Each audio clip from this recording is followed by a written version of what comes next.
During the murder itself, then, we see him as a paranoid mess, right? The line that I really like in this: how is it with me when every noise appalls me? He just feels this sense of paranoia, this sense of being on edge. Maybe you've had experiences like that when you're in a new place at night, or some kind of thing. You're just freaked out, and every little thing is just causing you to jump. And that's how he feels. And he hears all these things, right? There's this knocking throughout the scene, but then he also says he hears a voice cry, "Sleep no more.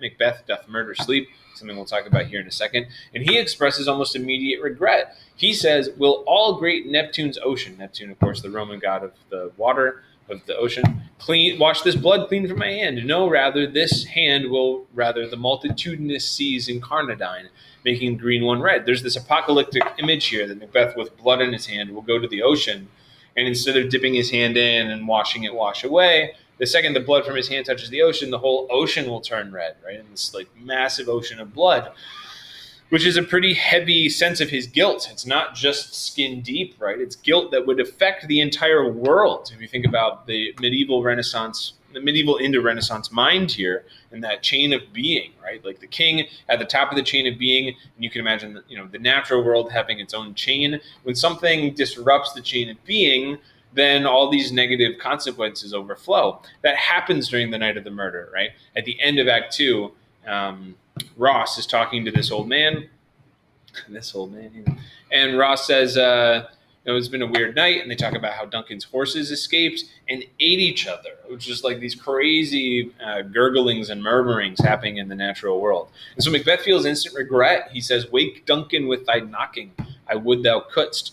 Contrast that with Lady Macbeth, coming at you, who is bold. "That which hath made them drunk hath made me bold," is the first line of the scene.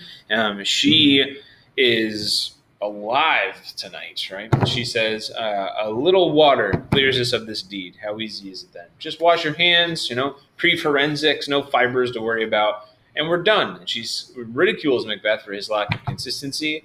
As she says, "Your constancy has left you." And she says it's not any big deal, right? So we see them in completely different places. Macbeth, throughout this whole opening sequence, has been very hesitant and unsure. Lady Macbeth has been consistently clear that this is what they ought to do, and she'll be willing to do it despite horrific and substantial consequences. You'll remember her first soliloquy when we're introduced to her in Act 1. She says, ask for these spirits to stop her from any compunctious visitings of nature that should shake her fell purpose. She doesn't want to feel any guilt. She doesn't want to feel any human feeling that's going to keep her. A lot of that's connected to her femininity, right? She says to take her milk for gall being bitter stomach acid. But she doesn't want to feel any human emotion that would make her feel guilty. Macbeth is racked by human emotion in Act 2, Scene 2.